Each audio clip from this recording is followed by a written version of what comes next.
All right, look at that. It worked. Hey, guys, happy Friday. Today is Friday, March 29th, 2019. Last business day of the month and last business day of the quarter. Can't believe first quarter is over. And it went so fast. January lasted like 900 days, and then the last 2 months have been crazy. All right, so Allie McCarroll's on. Thank you. We're having a little trouble. We couldn't get on Facebook for a minute. So, Allie, let us know you can hear us or see us. She did a fantastic event last night. Nice. Alice Weinberg, what's up? We love you guys. Happy Friday. So give us a heart or a thumbs up. Ash Sharma's on. We want to know you can hear us and see us, since nobody could hear us or see us earlier, or at least we hope not. Josh Vickery, what's going on, guys? All right, so we've got people tuning in. We're good. And look, we got our thumbs up. Thank you. Philip, what's up? So I am here with my friend, Spence Pfleiderer. Did it right? Pfleiderer. That's all right. We got it. I got it right in rehearsals. Yes. Spence Pfleiderer. Spence will be fine. I like Spence. Okay, and he's got an amazing story. I tagged him earlier. We're going to tag all of his information later, but happy to have you. Happy Friday, Renata. I'm happy to have you here. We've been trying to do this for a very long time. Yep. But the timing worked out, all in his time, all in God's time, whatever your beliefs are, my beliefs are, it's all the right times. You have a big event coming up. We do. We definitely want to promote that. Yep. So enough of me talking. Tell us about you, Spence. So, grew up in Ohio, went to high school there, went to college in Georgia, and after 5 years in Georgia, I've been in Florida ever since. What'd you go to college for? I went to college, Bible and theology, believe it or not. Don't hold that against me, but Bible and theology. I got some minors in history. And what did you want to do? I actually wanted to go into the ministry and be a preacher, and I was going to have the biggest church and be the best preacher and all that stuff, and that quickly reality hits you. But that's why I went. What was the reality of it? Did you just realize that you loved the philosophy and the studying and the sermons and all of that, but you just didn't want to preach? Well, I was on drugs and alcohol all the way through high school. They don't know that story, so I was just going to let you bring it in when you were ready. Let's go at it. Okay, here we go. All right, so tell them about that part of your life. So, growing up, got addicted to drugs and alcohol really in between the summer of my 6th and 7th grade. 6th and 7th grade. Yep. All right. So how were you introduced? Was that great question? Two ways. One, in the summers I'd go to my grandfather's farm, and I loved it there. And he was a sober alcoholic, and every night after supper he would send me down into the fruit cellar, where there was a cask there with wine, and he'd say, "Hey, go down and get me a little bit of this," and we would come up, and he would sit there and drink it. And then I got old enough, and one time I thought, I wonder what this is, and I wonder what this is like. And then I took some home to my friends, and next thing you know, experimental. That's experimental. But, and then at the same time, the second thing that happened is my best friend had 12 brothers. 12 brothers? 12 brothers, maybe 10 brothers and 2 sisters, but huge family, and they were coming back from Vietnam. And we started smoking marijuana, camping out, smoking marijuana, and then it just steamrolled. This is 6th to 7th grade? Yep, it just steamrolled, and then, you go into 7th to 8th grade, and then you experiment a little more, and you could get, by the time I was in 9th or 10th grade, I was rolling on it pretty hard. And what did a hard day look like? How many drinks or how much did you do? Well, from by the time I was in senior in high school, I was doing some form of substance from the time I got up to the time I went to bed, as much as I could, often as I could, and just wrecked my life. I did. I wrecked my life. Wrecked cars, just a path of destruction behind me. Where did that? So, and I don't know the story, Sure. so that's why I never do any research, so I can actually ask the questions and be surprised. Was it just because you were introduced, or were there circumstances you don't have to share? But what was like? A lot of times people say that they'll go back to, I had this issue, or I had this happen to me, or this is what it was. Was yours anything related to that? Well, of course. I think addiction, the perfect bad addiction is where you have a lot of internal conflict, whatever the source of that is, and it meets substances that make you feel better temporarily. And where where those two things collide is where addiction begins. Right. And so that's what happened. It made you feel better. Yeah, sure. You needed to, for whatever reason, you needed something to make you feel better. That's correct. And I think that's right. I think that's what happens is with addicts. I mean, of course, there's the whole physical side. Correct. But the part that gets you to where you are an emotional. addict, it's the emotional That's side. exactly right. And so when I used to do all of the licensing, which we talked about earlier, and the programmatic funding for all of the drug and alcohol programs in the district, every single person, every file, there was something they were trying to mask a pain or deal with the pain. They were trying to medicate. They were trying to medicate it away, and it didn't matter. And then what happens is you're starting with that, and then what happens is then the physical part takes over. That's correct. And then no matter where your brain is at that point, now you've got a physical addiction that you have to deal with. Well, where in your brain, where your emotions hit the chemical addiction in your brain, where those two go, then your brain is now the thing that is physically addicted Right. and emotionally addicted. Right. And so how long did that go on for? So that went all the way through high school, and then about 3 months after high school, God radically stepped into my life and got my attention and jerked me up short big time. And I had this encounter with him, and I never went back to using drugs again, ever. So did you have a moment and then you went to treatment, or did you have a moment and then you did cold turkey? I did cold turkey. There was no such thing Wow. as treatment in 1979, my friend. I grew up in a town of 400 amongst cornfields and farmers and blue-collar workers. There was no such thing as treatment. And I just stopped.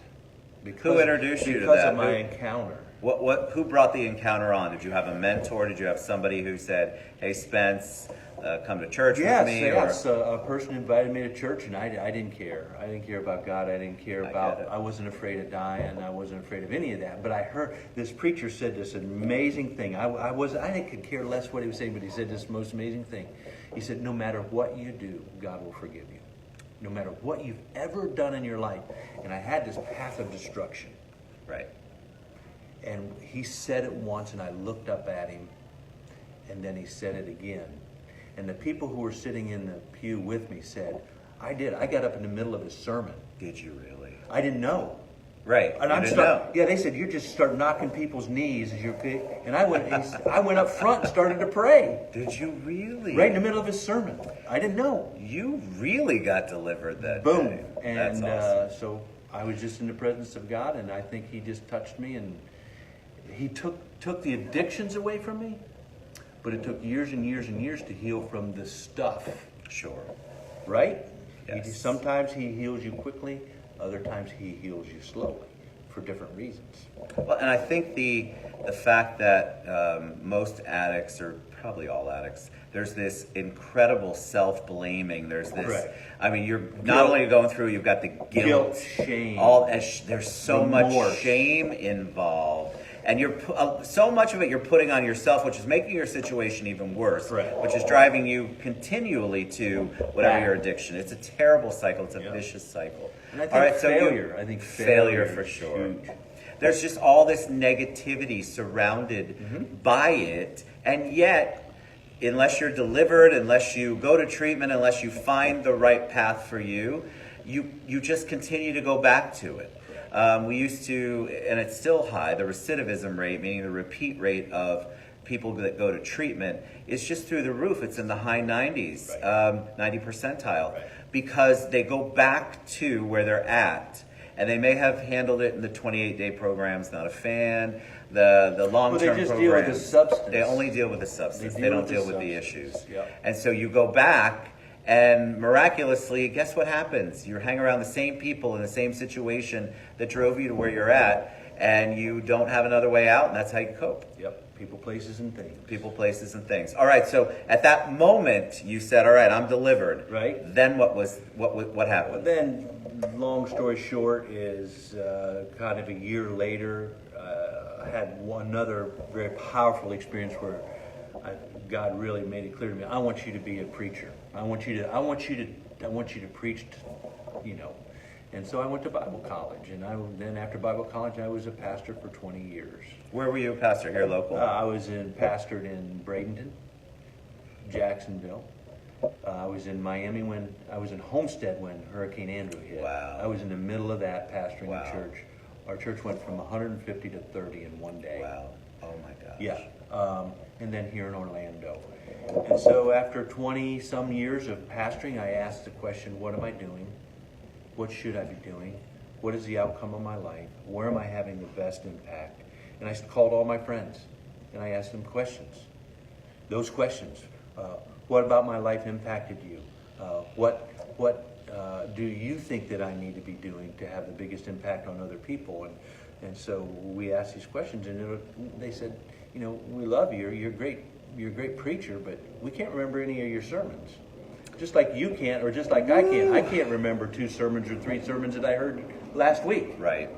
But he said, what we do remember is lunches, campfires, mountain biking, rappelling off the side of mountains. Experiences, weightlifting. And so the churches that I pastored grew to be about 60% male, and then you have women and children, which is totally the opposite. Right. And so they said, really, Spence, you need to be working with men. And so this opportunity to come work with men at Central Care Mission. So talk about Central Care Mission. Talk about how it started, how obviously now we know how you got involved. Sure. So give us a little details. Central Care Mission is a men's residential life skills community center that serves the homeless and the addicted. And so where homelessness and addiction intersect, that's the person that really comes to Central Care Mission. It's a person that's uninsured. It's a person that's in an episodic crisis, falling apart, and usually all they have left at that point is what they can hold in a paper bag, a Target bag, and they walk in completely shattered. They have nothing. Shattered people. Yeah, they're shattered. And so we're a 1-year minimum residential life skills community center. We're in Washington Shores, about 2 miles west of here. Yeah. Pass it almost every day. Do you really? Mm-hmm. Oh, wow. I live downtown. I come the back way. Gotcha. And so so it's all men, and so the men stay in the program for an entire year. For an entire year. Are they housed for a year, or do they stay for a certain time and then they're out for outside treatment? Yeah. So no, it's inpatient the whole time. Wow. For 1 year. So we help them get jobs, and here's how we measure success. We have called pillars of success. I love that. Yeah. So you said you're not a big fan of the 30 or 60 or 90-day treatment I just centers. think it needs to be a little longer. Well, right, because they only measure success based on sobriety and being clean. Well, Correct. Anybody in an isolated environment for 30, 60, 90 days. So our first pillar of success is being clean and sober, but it doesn't stop there. The next one is stable employment. So we have a nearly 100% employment every day of our 55 men. Wow. Yep. How do you work with other community organizations to do that? Labor pools? What is your? We don't do day labor. We do not labor pools, but we do staffing agencies. Yes. And then that transitions very quickly to full-time job where they own their That's job awesome. themselves. Plus, we have 26 private employers that partner with us. So my guys are out here right now building highways and high rises. Cool. They're all out around this city where I can see what the work they're doing right now. Because I think people don't understand that what happens with that gainful employment, real employment, is now you have this thing that's purposeful. You are having, there's a purpose there now for you to get up in the morning. Dignity for sure. Self-respect. Yeah. Ownership of your own life, and you're not asking other people to enable you to take care of that. Right. Own your own life. Right. And so we have, employment, stable housing. So we give that to them while they're there for that year, but then they have a savings account that they develop that prepares them to get their own stable housing once they leave. How many beds? We have 55 beds. 55. Our average saving when they leave after a year, or our average saving of a client right now is about $3,250 per client. Wow. Which is more money, I guarantee you, than they had ever saved before. That's correct. That's correct. Then you got stable transportation. So we have 5 vans. We take everybody to work starting at 4:30 in the morning. And then they go back out and we pick everybody up at night and they're back ready to eat at 6 o'clock at night. And then People don't understand how important the transportation part of that is, because it seems like, oh, just catch the bus to work. Well, you what catch if your bus going right by where you just use crack or heroin or whatever, and I you was see gonna your say the people same. right out You there. can't do that. Can't So do it. having that transportation provided for them, that is just an innate, that is just providing them with Correct. what the other tools they need. That's a big thing. It's huge. So you can tell the employer they're going to be drug-free, tested. Yeah, I love that. They're going to be there on time, and we're going to match the skill set with the skill desired. So you got clean and sober, stable housing, stable transportation. So at the end of the year, 86% of our men are able to purchase their own automobile. Really? Yes. Wow. We help them get their driver's license. We help them pay their fines and fees. We've had people pay $8,000 worth of fines and fees. That's been they've accrued through the judicial system and the civil system, and then they get their license back. Because before you, the life skills part you talked about earlier, when you're facing it, this is an overwhelming thing for you to get to point A to point B to point C. Yes. Having you all help them, it's like, okay, well, I can do it if I have the support, and it's so important. You've thought it out. You've got them. Right. A case manager to mentor them. Yeah. Step by step by Mentoring's step. so important. So we got restored relationships. So, there's a path of destruction that I was talking about in my own life. You've got to go back to people. And you've got to tell them not only that you're sorry, but also that you forgive them. And then you've got to also live a good life so that people begin to trust you. They Right. have to watch you long enough. And in a year, it starts to happen. And then the last is we get back to the community. So watch this. This Sunday, we'll feed 150 to 200 homeless people. And one of those homeless people, Sunday morning at 6:30 in the morning, one of those homeless people might end up in my program the next day. The next Sunday, they're back down feeding the very homeless people they were with, right? Right. Give back to and all of a sudden they're giving back. So let me ask you a question. If all I do is get clean and sober and I don't do the other 5 pillars, what's my chances? No. If I do the other 5, my chances of staying clean and sober shoot through the roof. Correct. So that's how we measure success. Well, because what you've done is you have figured out the things that would be obstacles: transportation, employment, saving money, giving back, all of these things contribute to their success. Right. It helps them be successful whether they know it or not. And the one where you talk about making resolution, restoring relationships. restoring relationships. Yeah. Okay, if you do the other ones and you don't do that, it can't work. Just like Spence was saying, these are that part for me, I would imagine, is the most painful. That's in the men's groups that I used to monitor, because men especially are taught, we're not supposed to feel like that. We're not Show supposed weakness. to Don't no show weakness. But there is so much locked inside and blocking you from the things that you need to do. If you don't address them, guess what happens? It rears its ugly head later. So no matter what Spence does or the program does, if that's not addressed and figured out, you're going to be right back. And that's the recidivism part. And that's why 28 days, like you said, it addresses the addiction, but it doesn't address what's really going on. It doesn't address the human dilemma. It doesn't. And people, believe me, we see it on the news all the time. We were talking about that. I was talking about that with my partner earlier. Mm-hmm. Listen, you see it on the news all the time. It's a negative, crazy world. Correct. If that's your focus. And so if you let that get the best of you, what's going to happen? You're going to go right back in. And so much of the drug scene especially is glorified on so much stuff that we see. And so if you're not an addictive type personality, you're going to laugh it off and think that's just TV and movies. if you have an addiction and you have stuff in your life that you haven't dealt with, and you combine those two, it's just it's.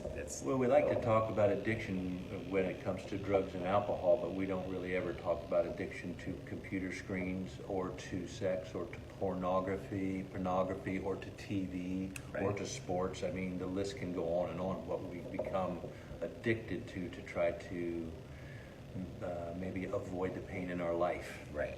And again, I just said that. I love that you said that. Here's the deal. I think a lot of people also, there's a stigma with getting help. I don't know why after all these years it is, but I was at a networking event, and somebody was talking, and they were sharing their story, which is pretty powerful. And the person next to them, the person with absolutely no feelings or wherewithal, said, I could never go to a counselor. I would be embarrassed. All right, so I'm glad that they said it out loud. That tells me two things. You are thinking wrong, and you need to run to the therapist. That's right now. Yeah, because you need to get there now. If your embarrassment is preventing you from mental, physical, and social health, then But there's. Go ahead. It's okay. So let's talk about how we get to those pillars. Yes, please, because I'm fascinated by this whole. So life skills. Let's just go those pillars. That's not just for an addict, but let's talk about you, me, or 20 other people we could just grab in these buildings around here. How many of them have stable relationships? Right. Stable jobs. Yep. Right? All these pillars of success. These are difficult for normal people. They are. And that's a great point. I want to point this out again. Social media is not your normal life. So when people compare themselves a lot, when they see social media and then they feel bad about themselves, remember, everybody's got this struggle that they have, their cross to bear. There's something going on, maybe multiple things. Yes. So just because it looks like everything's hunky-dory, it isn't. And so as you compare yourself to other people, you're really creating this really bad place for you to be in. Correct. So how do they get to these pillars of success? So we teach 5 life skills. The first life skill is the spiritual life skill, which we've talked about. And it's not what you think it is. It's learning how to journal. It's learning how to be silent and be alone. Interesting, huh? It's learning how to read what is sacred scripture. It's learning how to be in community with other people. So next, that's the first pillar. That's the first life skill. Just learning how to journal. Learning how to be alone with yourself. Second is the physical life skill. So we do all kinds of physical exercise. 3 times a week, everybody gets their heart rate above 65%. Shoots endorphins, shoots norepinephrine into their brain. Their brain gets on fire. If I'm wanting heroin and I get endorphin, another narcotic in my brain, what's that going to do to my addiction? Correct. Okay? So all of a sudden, I'm reinforcing my body. I'm healing. I'm eating healthy. And then we have them see a psychiatrist. And if they do have any biochemical imbalances in the brain, we help them get their medication. That's all physical. Correct. Then you have the emotional life skills where we help them deal with anger, anxiety, depression.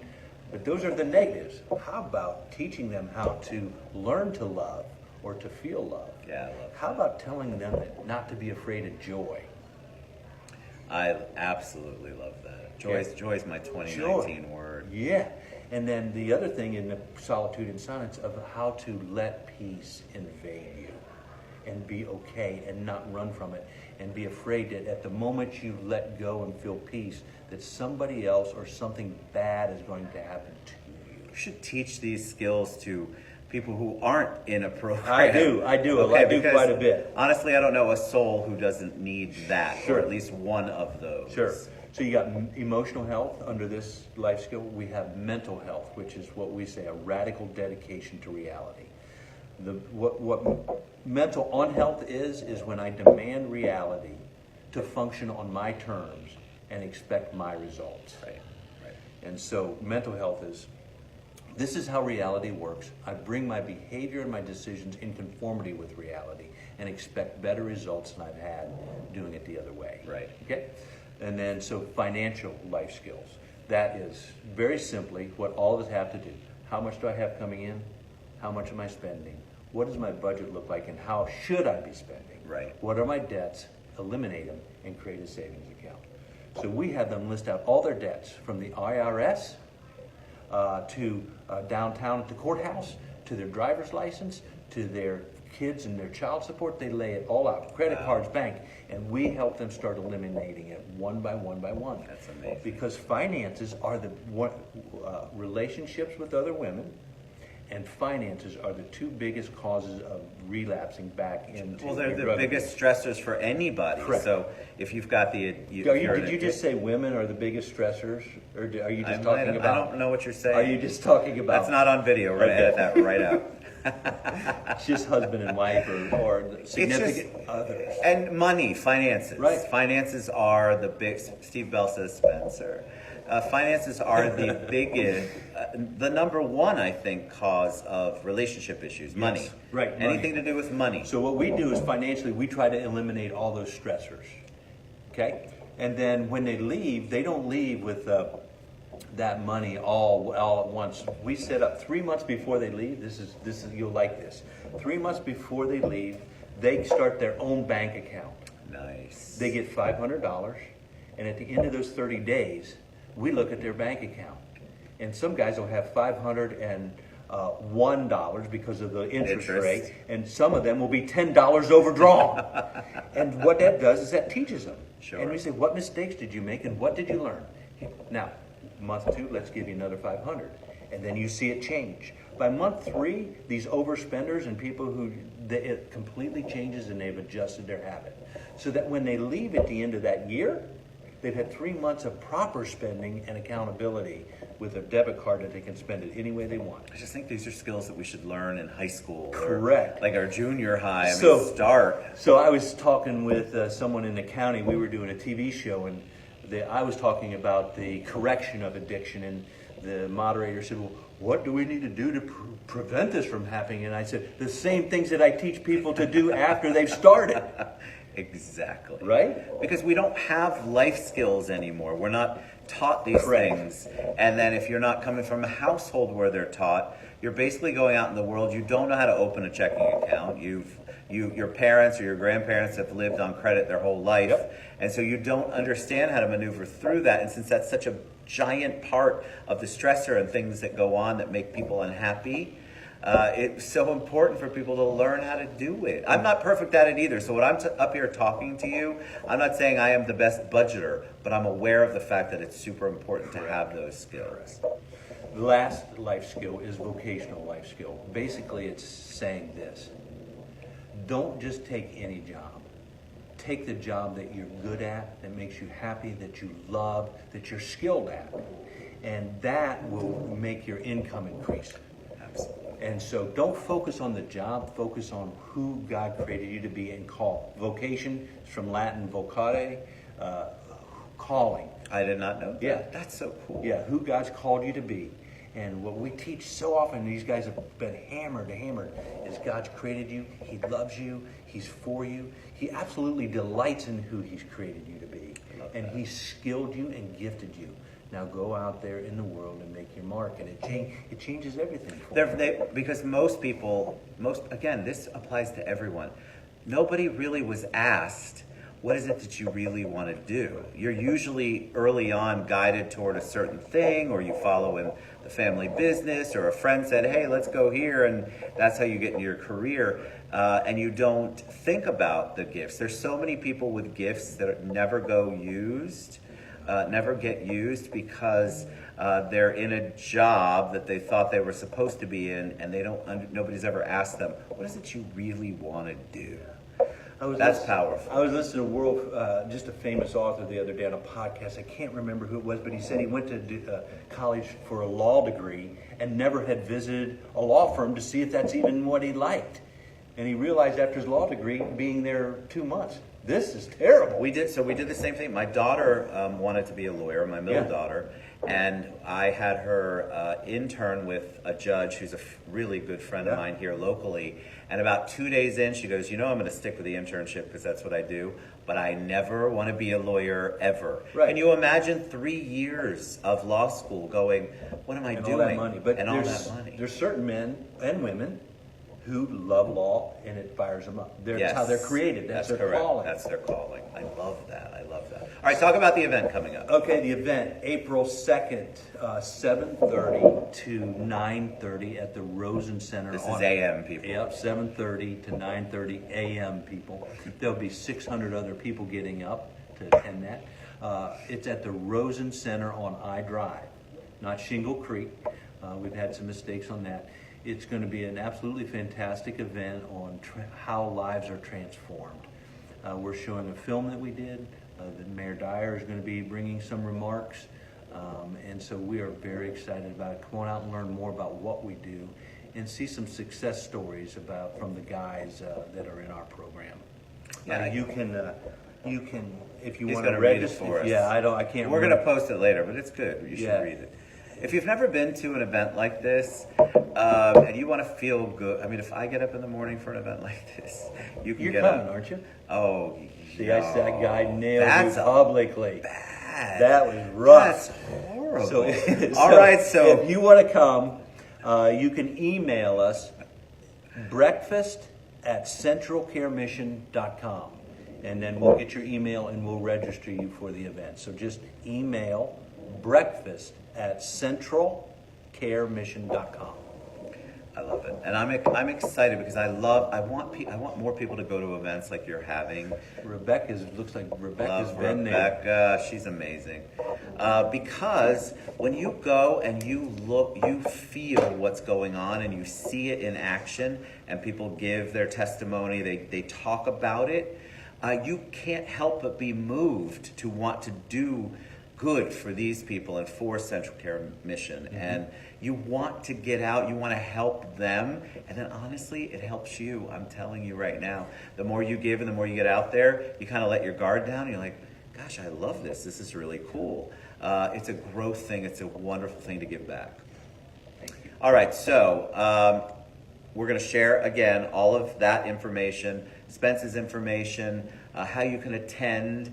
We'll put that when we share the video. Any parting words of wisdom for them, Spence, before we head out? Well, I think we ought to get together and talk about a couple of things. Neuroplasticity and rewiring the brain sometime. I would love to do We that. ought to talk about the formation of goals and habits and how one without the other, if you lack a system of having goals and habits to reinforce, that both will fail.